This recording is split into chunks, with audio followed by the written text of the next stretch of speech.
Hey everyone, it's the Friday edition of the North Shore Drive podcast from the Pittsburgh Post-Gazette. We're your hosts, Chris Carter and Brian Batko. We got a lot to talk about as the Steelers get ready to take on the Ravens. We'll preview that matchup and get you ready for all the playoff action this weekend. Let's get into it. You are now listening to the North Shore Drive podcast, a show on all things Pittsburgh sports from the writers of the Pittsburgh Post-Gazette, hosted by Christopher Carter.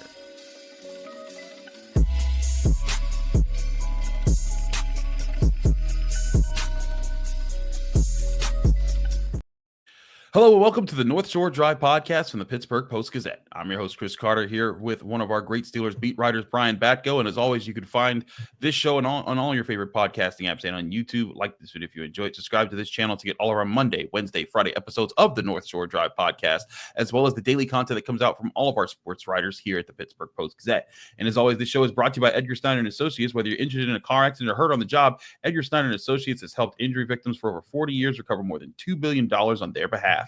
If you or a loved one have been seriously injured in an accident, call 1-800-94-EDGAR or visit www.edgarsnyder.com for a free consultation. And remember, there's never a fee unless they get money for you. Brian, let's talk about the Steelers playoff game. They are 9.5-point underdogs heading into the weekend.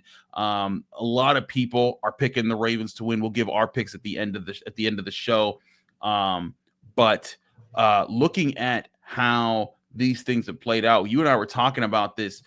We're both Western PA guys, Pittsburgh guys. We grew up here. We grew up during the 90s. I remember, my kindergarten year was Super Bowl 30. And I remember hearing, here we go, Steelers, everywhere I went when that happened. We both lived through the 2000s where the 2000s were good too. Very good.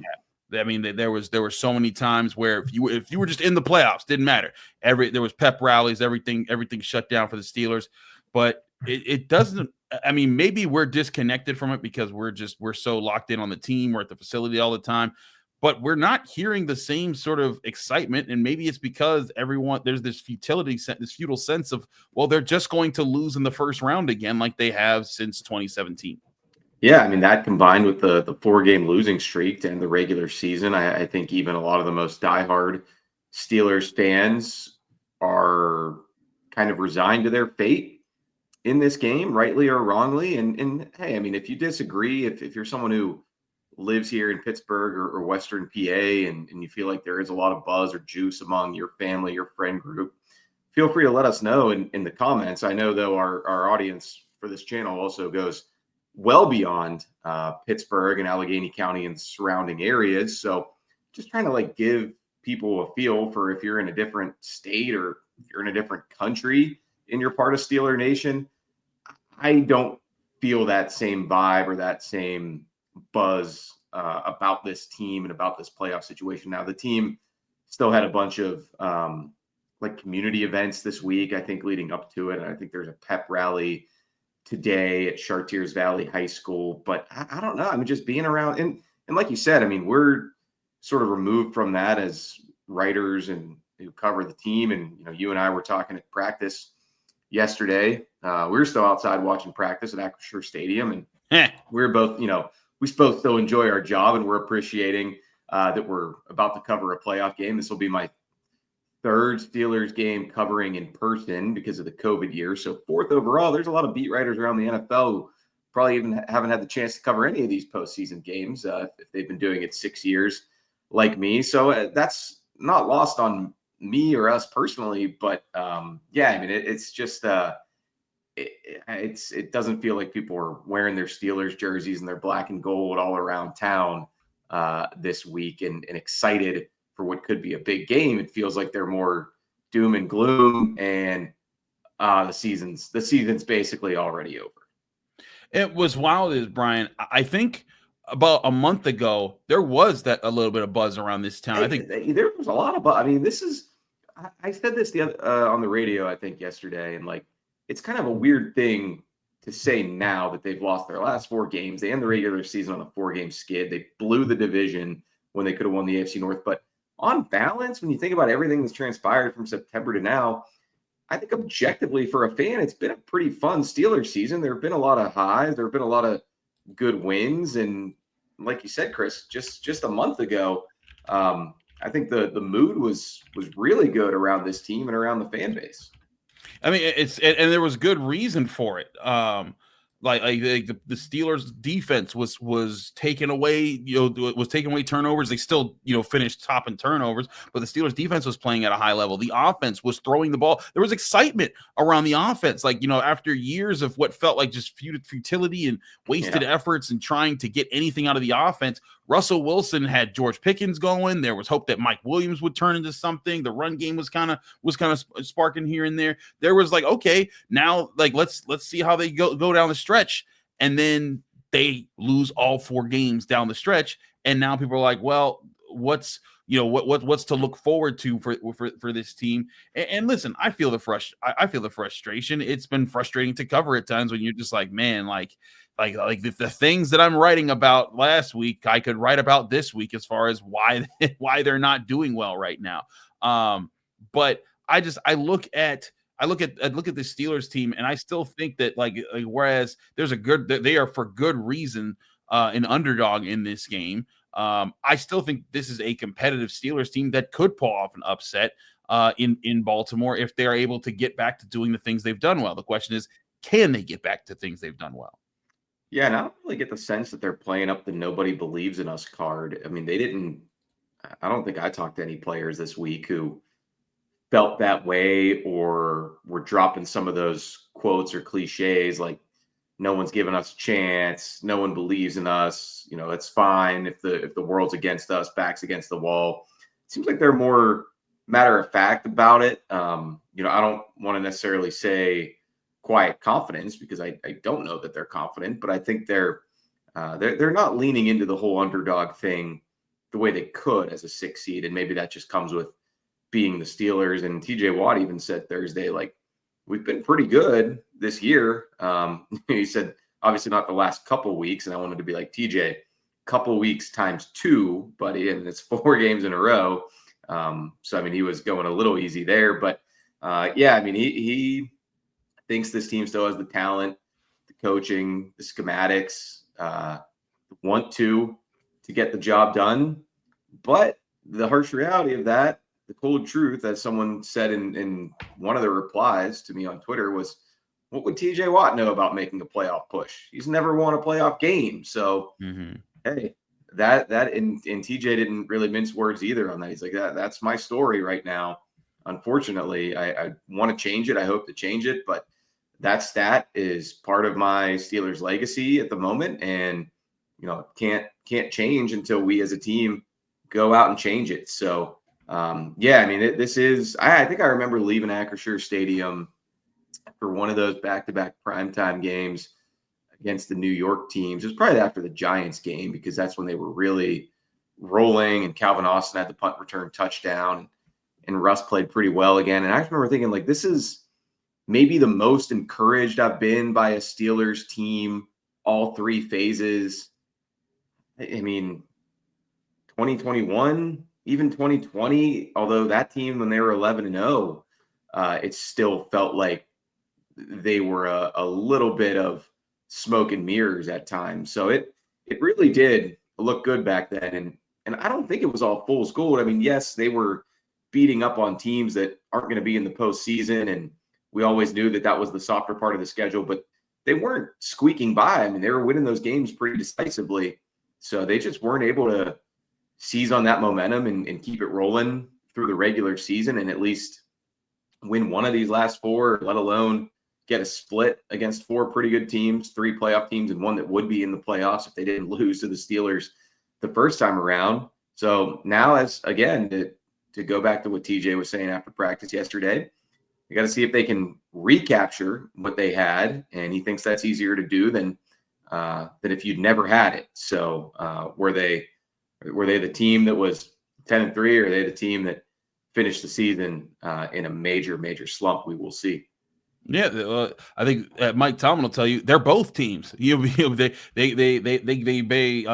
to lie in the bed that they've made, right? And I think that's where the Steelers offense right now is looking at themselves. Steelers defense is looking at themselves right now like that. And I think that when I look at this team and I see like, hey, like can they get to that point that TJ Watt's talking about? I think they can, but I also think this team, when they're talking about, the reason we're not hearing this underdog talk is because they kind of know that I think they kind of own, like, we did this to ourselves. I think there is a sense that's like, we're not trying to come out here and say, oh, y'all shouldn't be paid. You know what?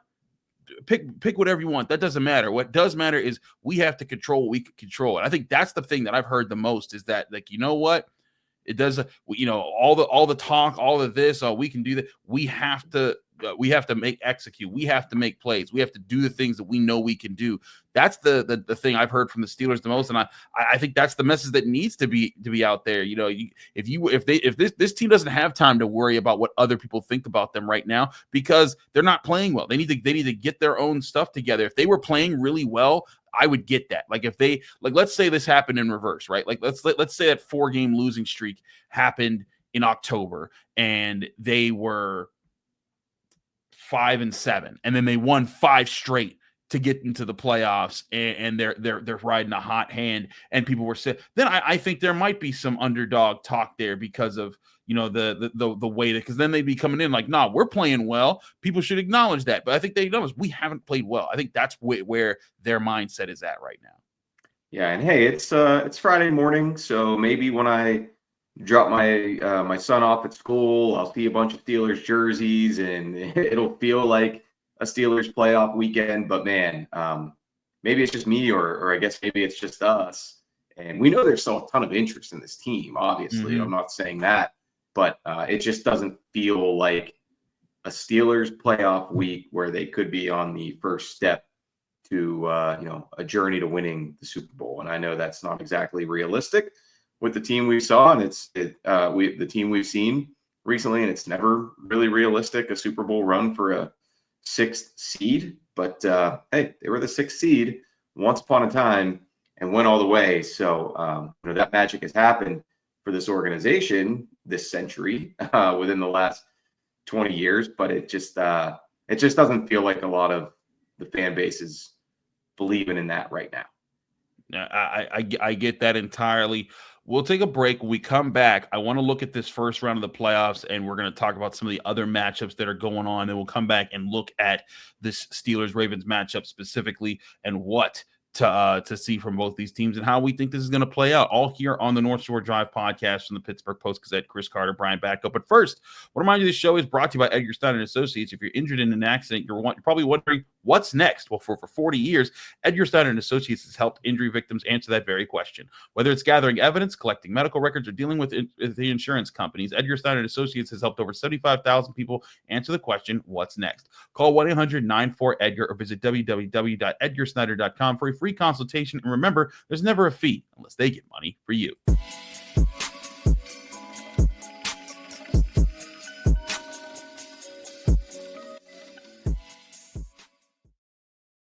We're back here on the North Shore Drive podcast on the Pittsburgh Post-Gazette. I'm your host, Chris Carter, here with Brian Batko, one of our great Steelers beat writers. All right, Brian. Okay, so I have to make an adjustment on what we said we do for this show, because we talked about what we do. We have our brackets as far as how we picked them out, but I just realized we can't reveal our whole bracket because we got to save our pick for Steelers Ravens for the end of the show. So we're going to stick to just picking this week for now. When we get what if at the end of the third segment we could finish off our brackets or give Super Bowl picks? You know what? That's fine. Yeah, after we give our Steelers Ravens prediction, then I guess we could get into where we see things going out. But let's start out with the games this week and where they're at. And the game that happens before the Steelers, that's Chargers at Texans. The Chargers are 2.5-point road favorites.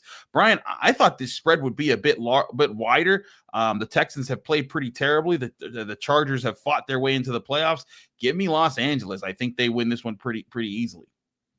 Yeah, I agree with you. I'll warn you off the bat. I think my picks here, at least in the first round, are going to be pretty chalky, as they say. But yeah, I mean, I think even though they're the lower seed, the betting favorite, the Chargers, and for good reason. Maybe I'm putting too much stock into momentum or lack thereof with these two teams. But yeah, I mean, it just seems like sort of like the Steelers that the Texans are staggering to the finish line and just kind of need to get out of this nightmare of a season for them. Whereas the Chargers are picking up steam. And I watched a hype video put out by the Chargers social media account. Now I'm buying them even more. So give me LA on the road as well. The other AFC matchup not involving the Steelers, Broncos at Bills. The Bills are 8.5-point home favorites, rightfully so. The Broncos, though, have been sneaky good this year. They fought their way to the playoffs. They've had some really good moments on defense and offense this year. Brian, are you picking an upset here? I'm not. I'm going with the Bills. No, but I don't know. Like, part of me can kind of squint and see Patrick Surtain, cuts off one half of the field for the Broncos. Zach Allen, their D lineman, pushes the Bills around up front. Bo Nix kind of in one of those rookie quarterback situations of like, he doesn't even know playoff pressure yet. He's totally playing with house money here. Nobody expected them to be in this spot, and maybe he just lets it rip. But I still can't talk myself into taking the Broncos to win at the Bills Mafia in round one. And I actually think they have even less of a chance of pulling off an upset than the Steelers. So give me Buffalo. Buffalo getting the win there. We're both agreeing there. Let's go to the NFC games. All of those happening in succession. 4:30 Sunday, Packers at Eagles. Eagles are 4.5-point favorites, but the Eagles are banged up. Jalen Hurts has been in the concussion protocol. He also has a finger injury. A.J. Brown also popping up on the injury report for the Eagles. And because of that, Brian, give me the Packers. I think that they have a really good, underrated defense. They've been really good against the run this year. And I think Jordan Love, who looks like he's good to play, I think he can do some really good things against this Eagles defense. So give me Green Bay to march into Philly, take advantage of their injuries, and find a way to win this one in Philly. What say you? Well, you said the Eagles are banged up, but then yeah, Jordan Love's banged up too. He's got an elbow injury. So, I mean, looks like he and Jalen Hurts are still Jalen Hurts. Jalen Hurts is going to play. He'll be all right. Yeah, I mean, I'll say this much. If the Eagles bow out in the first round, they're gonna run Nick Sirianni out of that town. Sirianni's going to be in trouble. He's going to be in big trouble. He's not going to be able to walk down any street in Eastern PA anywhere. So, hey, if AJ Brown's out, that's obviously really tough blow. Packers already don't have Christian Watson, one of their best receivers. I think the Eagles have the more talented roster from top to bottom. They're going to have a crazy home field advantage in Philly. A bunch of fans who think they can. This team can take them all the way. I'm going to take the favorite, the home team, the Birds.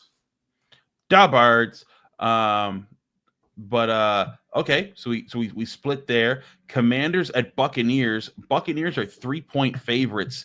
Give me the Commanders. I like what Jaden Daniels is doing. I know they're on the road, but I think the Commanders, I think they won 4 straight or 5 straight to head into the playoffs. They were on some sort of tear to get yeah, there. They won that crazy game against Kenny Pickett in the Eagles where they turned it over 5 times and still won. Granted, the Eagles won the division, but yeah, the Commanders did not go down lightly. They did not, and I think that the Commanders have played well. I think that they're not going to go too far past this. I don't fully believe in the Buccaneers right now. I know that they beat the Commanders earlier in the season, but I think that Jaden Daniels is going to have a better day than Baker Mayfield. 5 straight wins in the regular season for the Commanders. Only one of those against a team in the playoff field. That would be that Eagles game that I mentioned. I don't put a ton of stock into beating the Titans, the Saints. The Falcons are all right. That was a good game, that night game with Michael Penix. But I don't put much stock in beating Trey Lance and the Cowboys either to end the regular season. Give me Baker Mayfield and the Bucs at home. I think Baker has a really good game here, and Jaden Daniels, while he's had an incredible rookie season and is pretty clearly the rookie of the year, it's the first playoff start for him. Much like Bo Nix, I'm going to fade the rookie QB in this spot, and I will take the Bucs to advance. Dang! So the Commanders, they don't get credit for beating non-playoff teams, but the Buccaneers get credit for beating the Giants, Panthers, Raiders, Saints. They beat the Chargers, but you can say that's your Eagles win right there. But I hear you. I think Baker Mayfield has certainly been very impressive this year. I wonder if Tampa Bay has spent all their bullets in trying to beat up on those NFC South teams to try to get into the playoffs. And if we'll see that. But hey, we will And certainly they almost see. blew it. They almost blew that game to They the almost Saints, blew it. and Oh man. but the Falcons lost to the Panthers anyway. So if those two results would have been flipped, they would have been out. But they got Mike Evans his 1,000 yards, so all is well. All is well there. Last NFC game of the weekend: Vikings at Rams.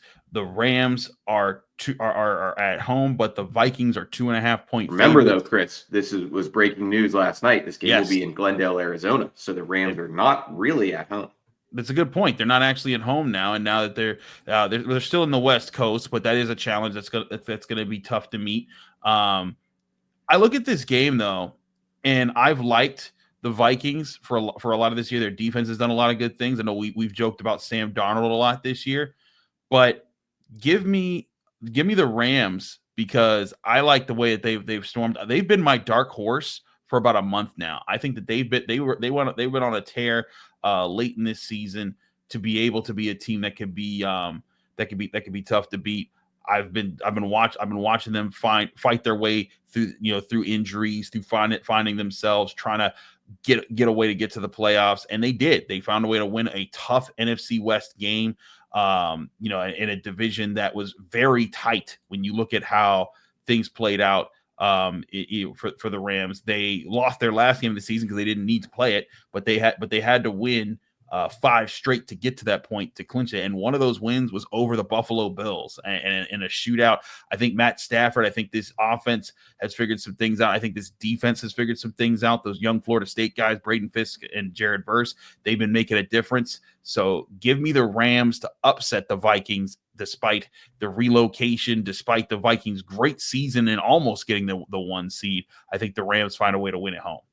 Yeah. I think this is probably the toughest game for me to pick of the weekend for all the pro Rams reasons that you mentioned there. But I think their secondary is too suspect. I think the Vikings, if they have it in them to bounce back after that, I'm sure emotionally deflating loss to Detroit in week 18, where if that game goes the other way, and it wasn't close, but if they find a way to start off better in that game and win it, they're the number 1 seed and they're not even playing this week. So I just think, the culture that Kevin O'Connell's built there and everything I've seen and read about how he has those guys rallying around Sam Darnold, believing in each other, I think they have it in them to regroup, move on from that end of the regular season disappointment, go to Arizona, which is obviously a wonky situation, and thoughts and prayers to everybody and affected by those wildfires out there, which is why they're moving the game in case you missed it.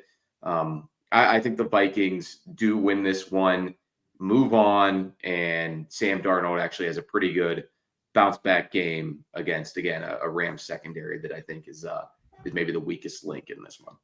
Well, there you have it. There's all of our picks for the other games in the first round. Now we get to the game that you're worried about the most, Steelers fans, and that's Steelers-Ravens. That's next here on the North Shore Drive podcast from the Pittsburgh Post-Gazette. Chris Carter, Brian Batko. But first, I want to remind you the show is also brought to you by Savinas, Kane, and Gallucci. They're your mesothelioma and asbestos lawyers with over 85 years of experience. Call them today for a free consultation at Savinas, Kane, and Gallucci. Also brought to you by Moon Township Honda, where you can get your new Honda vehicle at 5802 University Boulevard in Moon Township, Pennsylvania. Or go visit the website at moonhonda.com. Here's a message from our friends at Moon Township Honda. It's that time of year again to get the Honda of your dreams during Happy Honda Days, where you'll find great offers on a sporty new Civic, spirited Accord, fun to drive HRV, and versatile CRV. So don't wait, turn your holiday dreams into reality with a new Honda named KBB.com's best value brand. Buy online, reserve from select dealers, or visit your local Honda dealer today.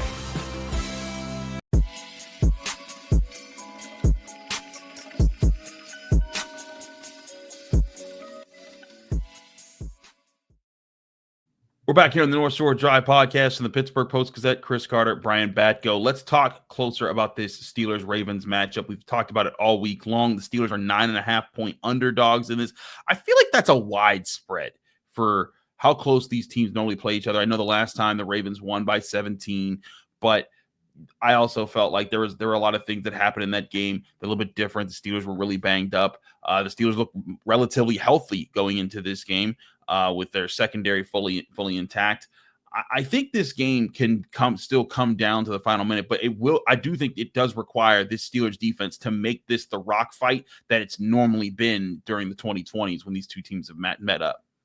Yeah, I think so too. I mean, as far as this rivalry history factoring in, I just don't think the odds makers are looking at that much. I think they're looking at it more of a 2-game sample size from this season. And obviously the first time around, Steelers did win and held serve at home.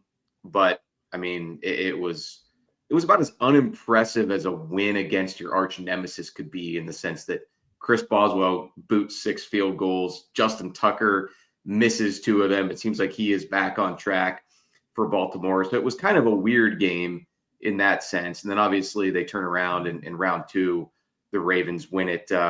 It's not like they blew them away. The Steelers had chances, and the game turned on a couple major plays and turnovers. But I mean, that's still a part of it. So that's what I think it's more about. I think they're looking at this Steelers team as so different from the ones of years past, many of which had Ben Roethlisberger when they beat the Ravens, or many of which were Ravens teams that did not have Lamar Jackson at quarterback for them. So, I mean, I think those are all layers to it as well. And, yes, the Steelers are healthier, and maybe not enough attention's being paid to the personnel losses they had last time they went to Baltimore. No Joey Porter Jr. in the second half, no Deshaun Elliott, no George Pickens. They're going to need all 3 of those reinforcements to obviously come in and play well in this one if they're going to have a chance. But also, I mean, Chris Boswell, he doesn't have a game designation for this, but he didn't practice Thursday or Wednesday. So will he be rusty? I mean, I don't know. Steelers and Steelers fans certainly have to hope not. I hope that he's still the guy who was the best kicker, hands down, in the NFL this season. Right guard Mason McCormick, I mean, he's listed as questionable, but doesn't feel like he's going to be able to go with that broken left hand. That'd be kind of Herculean for him to get out there and be able to grip and do everything he needs to do with that inside hand as a guard. And Dante Jackson, yes, he's coming back, but you miss a game with that nagging back injury. I mean, that seems like something that could flare up on you at any time over the course of a game. So none of that, all that pales in comparison to the Ravens not having Zay Flowers. They're going to have to find a different way to function on offense, and that removes obviously a game-breaking type of dude for them in the passing game. I agree. It's going to be a challenge for them to move the ball through the air. It's why I think one of my keys for this game is going to be the Steelers playing sticky man coverage. We talked to Joey Porter Jr. about it. This has got to be a game where the Steelers can devote their front to fully stopping Lamar Jackson and Derrick Henry, making sure that they're locked down, and then trusting the Steelers secondary to win consistently throughout this game on islands, zero coverage, man coverage, and trusting that the pass rush is going to get home and not allow Lamar to escape. They've got to be detailed in their work. And they've had success with them against the Ravens with that this year and in previous years. So I do think there is a blueprint for a win here, and especially one defensively. My biggest concern, though, Brian, is this offense. They haven't scored. The Ravens have scored 30 or more points in 4 straight games. The Steelers have scored less than 20 points in 4 straight games. Even if the defense does make this the rock fight, can the Steelers offense get into gear, get some early points, find ways to finish drives, do things that they haven't done for over a month now? One more thing on the defense, though, Chris. Do you think they're going to shadow Rashad Bateman with Joey Porter Jr. in this game with no Zay Flowers? I think they should. I agree. I was going to say, I think they should. I don't know if they're going to, but that would make a ton of sense to me, because then you lessen the challenge for a Dante Jackson who's getting back into the swing of things, or if it does end up being more Corey Trice, if those two switch back and forth. I mean, I think they could hold their own against Nelson Aguilar or Tylan Wallace or whoever lines up on that side. Whereas, I think Rashad Bateman could have his way with Jackson or Trice. So I'd like to see as much Joey Porter Jr. On him as possible, I think, if I'm building this Steelers defensive game plan, which nobody should ever trust me to do.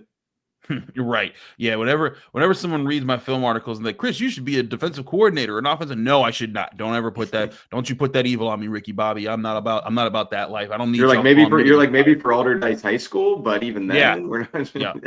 I'll call me up, guys. I'll do the dice. But all right, let's get into this matchup. Again, they're 9.5-point underdogs here. Brian, give me the one big thing if the Steelers are going to pull off an upset here, what's the biggest thing that has to happen in this game? Well, part of me thinks hitting big plays downfield. Russell Wilson to George Pickens, maybe Mike Williams. Wouldn't that be nice? I was going to say, well, just wouldn't that be like a real positive spin on the final stages of this season if all of a sudden the trade deadline acquisition who helped win it, basically won a game for them in his first appearance in a Steelers uniform, and then fell off the face of the earth for the next 5 or 6 weeks, suddenly resurfaced and helped them win a postseason game. That would be a great storyline for people like us. I'd be all over that. But that's part of what I want to say. But I almost think the Ravens, I mean, they know that too. You brought this up to Najee Harris, and he kind of got a kick out of it yesterday. The clip on Hard Knocks of one of the Ravens defensive analysts sitting in front of their whole team meeting room with clips of Russ going, guys, it's all 3-pointers and layups. Is the fewest intermediate passes in the NFL. Know that going in. So they're a smart coaching staff.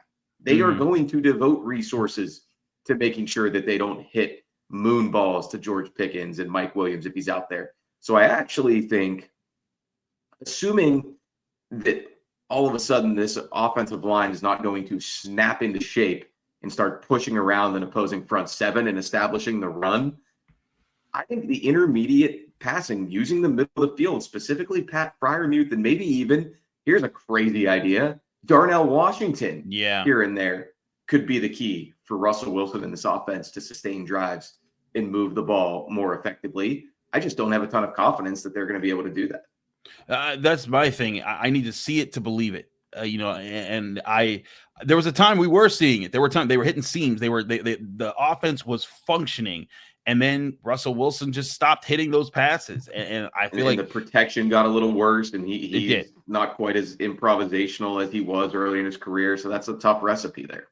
It is. And I think that's the key here. We're on the same note here. The Steelers passing offense has to get active early. It has to hit the middle part of the field, intermediate passes, and force the Ravens to have to come out of those shells that protect against the deep ball, but also look for the checkdowns. That's got to be the case in this game.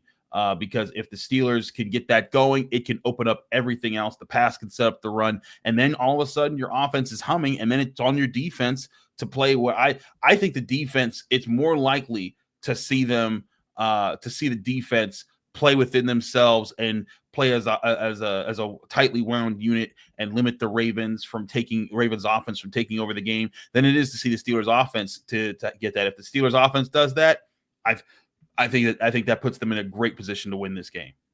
Yeah, I think the defense can match up with the skill guys for the most part, especially with no Zay Flowers. However, I just think two guys we barely mentioned on the show thus far, and we've given them plenty of oxygen in the other two games that we've discussed, Steelers-Ravens, and I'm sure you and Ray have this week as well. 8 and 22 in the backfield, Lamar Jackson and Derrick Henry. I just think that, having those two guys on your side, assuming, no one goes down with an injury or Lamar doesn't completely lose his mind and start seeing ghosts against the Steelers again, like he did earlier in his career, I just think they've got too much in the tank. And, even if you smash them 1 time, 2 times, 3 times, 4 times, 5 times for 2 quarters, 3 quarters, eventually Derrick Henry's going to get a hole and get a seam, and he's going to make you pay, or Lamar Jackson is going to make a guy miss and rip off a big chunk, and that's ultimately going to change the game, decide the outcome. I think that's certainly possible. With all that being said, Brian, what's your final score prediction for Saturday? Yeah, I think the Steelers hang in there and exchange some body blows for a while. But like I just mentioned, I think the Ravens have more knockout punchers on their offense than the Steelers do at this point. So I think they pull away late, and, I'll disagree with what you said at the top of the segment, Chris. And I think this spread is kind of right on the money and going to be pretty accurate in the end. I'm going to go Ravens 23, Steelers 13. Okay, so the Ravens do cover the spread in your prediction. Barely, but and yes, and the Steelers defense holds them down better than anybody has in more than a month, but still just not enough. That's where I'm at, is that I think the Steelers defense can not just hold them down, but play well again. I think that they can play the style of football that's going to limit their passing game and allow them to focus on their run game. And I think that they'll create some turnovers. I think that they'll be in this the whole way. I could see the Steelers being up getting up with a touchdown and 4 field goals or so, 3 field goals. And so you get, I think, a touchdown, 3 field goals, and that's 16 points. The problem is, I think that what's going to happen is the Ravens, if it comes down to the wire, the Ravens, Justin Tucker's back on his thing. A Baltimore pun? Yes. If it comes down to the wire, that's what I was doing. Then the Ravens could just get in field goal range. Tucker gets back on his thing, hits the game winner, and I have the Ravens winning 17-16, which the Steelers have beaten the Ravens at least twice in the last 5 years by that score. I think it's time for the Ravens to return the favor there on them. I do think the Steelers can win this game. I don't think. Yeah, I wouldn't be surprised. I would not be shocked if the Steelers found a way to win. Mike Tomlin, blood magic, black Air Force One energy. It wouldn't shock me. But a Ravens blowout would not shock me either. Yeah, I could see those happening. I think the biggest thing for me is that this is not Josh Allen, the Bills in Buffalo without TJ Watt. This isn't prime Mahomes with Kelsey and Hill. This is a team that they've known how to play, and this is a team that the Ravens that I think is very good. And heck, we can, we're both picking them now. We can now reveal the rest of our brackets. I have the Ravens going to the Super Bowl. Like, that's how good I think the Ravens are. I picked them to win that. We both said we picked them to win the Super Bowl at the beginning of the season, right? No, I said they'd get to the Super Bowl. I had the Lions beating them. Gotcha. I had them winning. Did I have them winning at all?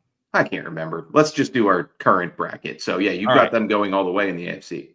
So, yeah, I got Chiefs, Chargers. Chiefs will beat the Chargers. Ravens will beat the Bills. Then Ravens will beat the Chiefs to head to the AFC, to head to the Super Bowl there. How do you have the AFC playing out? So, I've got the Bills beating the Ravens in the next round in Buffalo. I think that's going to be a back-and-forth game, a shootout, but ultimately home field advantage helps in a major way there. And I've got the Chiefs over the Chargers, but would not shock me if either of those games went the other way, because I think it's a really competitive conference. Then I'm going to go Chiefs over Bills. So Arrowhead Stadium kind of ruling the day there, and the back-to-back champs getting back to a third in a row. Super chalk. Yeah, that's what I said. I mean, the AFC at least. The only upset I guess I have in the whole darn thing is Chargers over Texans, which isn't even an upset if you go by the betting line. According to the betting lines, it's not an upset. Let's go to our NFC games, because I have the Packers pulling off the upset. We're going to have very different brackets because we disagreed on all 3 first-round games. Yeah, so I have Lions beating the Packers, Rams beating the Commanders, and then Lions beating the Rams in the NFC Championship. How do you have it playing out in your bracket? So I've got the Eagles over the Bucks. I think that'd be a pretty easy win for Jalen Hurts and company. You don't even have them making it out of the first round. And then no chalk here. Here's where I get a little crazy. Vikings over Lions in the rematch of Week 18. Okay. I've become a Sam Darnold believer. But every fairy tale ends at some point. And I think the Eagles close the book on the Vikings in Philly. And they go to face the Chiefs in the Super Bowl for the second time in 3 years, right? Wow, yeah, that'd be crazy. A rematch between Jalen Hurts and Patrick Mahomes. That last one was a classic.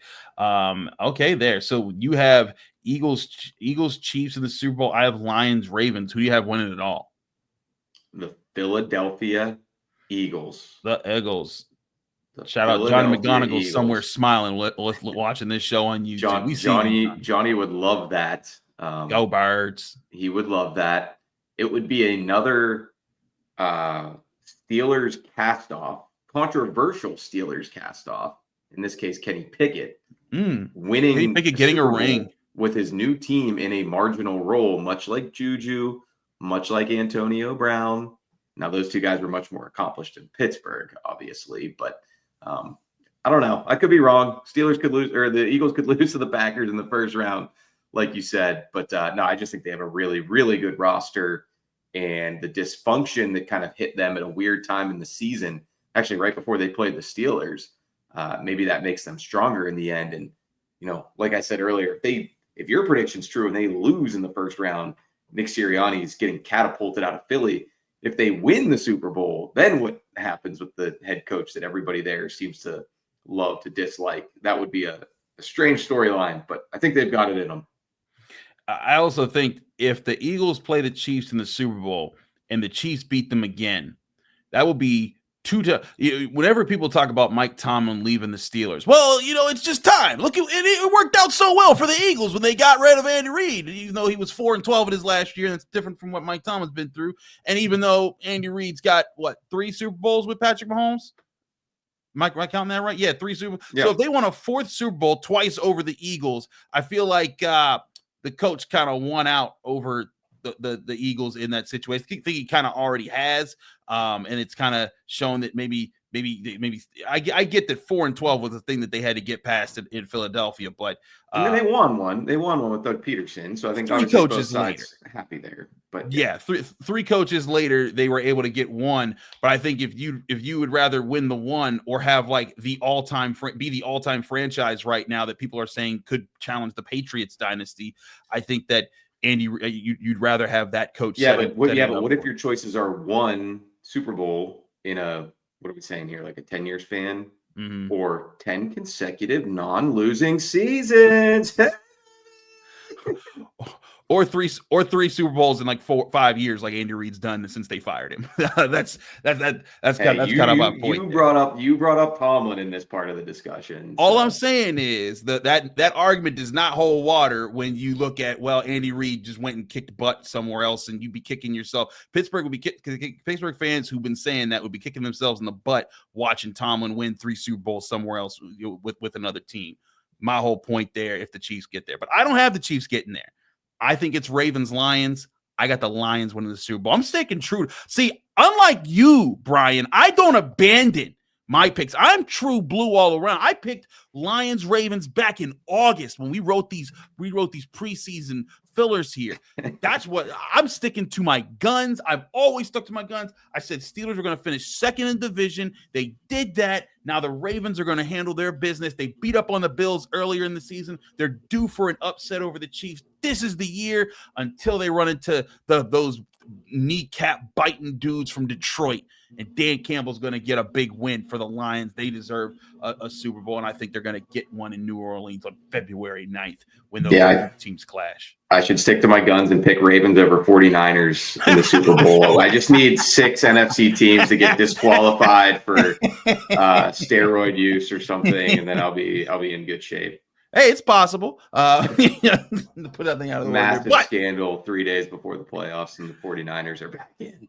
But there you have it. That's the North Shore Drive podcast. We both have the Ravens winning, but we will have our full ensemble of Steelers writers in M&T Bank Stadium for this big showdown, Steelers-Ravens in the playoffs. We'll also have all the post-game coverage here on the North Shore Drive podcast from the Pittsburgh Post-Gazette. Brian, thanks for joining me, and thank you all for joining us here on the Friday edition of the North Shore Drive podcast of the Pittsburgh Post-Gazette. Remember, subscribe to this show on your favorite podcasting apps and on YouTube. Like this video if you enjoy it. Subscribe to this channel to get all of our Monday, Wednesday, Friday episodes, as well as the daily content that comes out from all of our sports writers here at the Pittsburgh Post-Gazette. We'll be back here on the North Shore Drive podcast after the game Saturday night.